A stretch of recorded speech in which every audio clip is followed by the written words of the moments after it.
So yun mga kalom, yan bali tapos na tayong mag-install. Yan, dalawang sliding window, ari yung isa, tapos ari po yung isa. Yan, dalawang seat.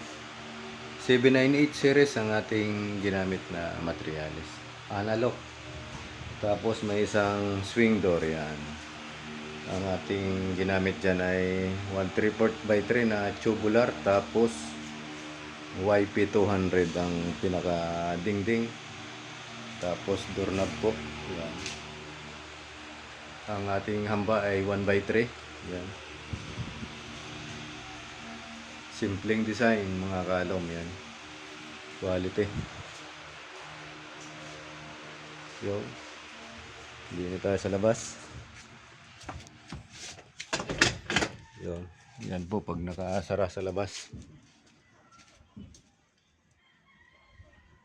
ayos din, quality, magandang tingnan. Tapos sa naman ang bintana pag tayo ay nasa labas. Yan, dalawang seat. Yan,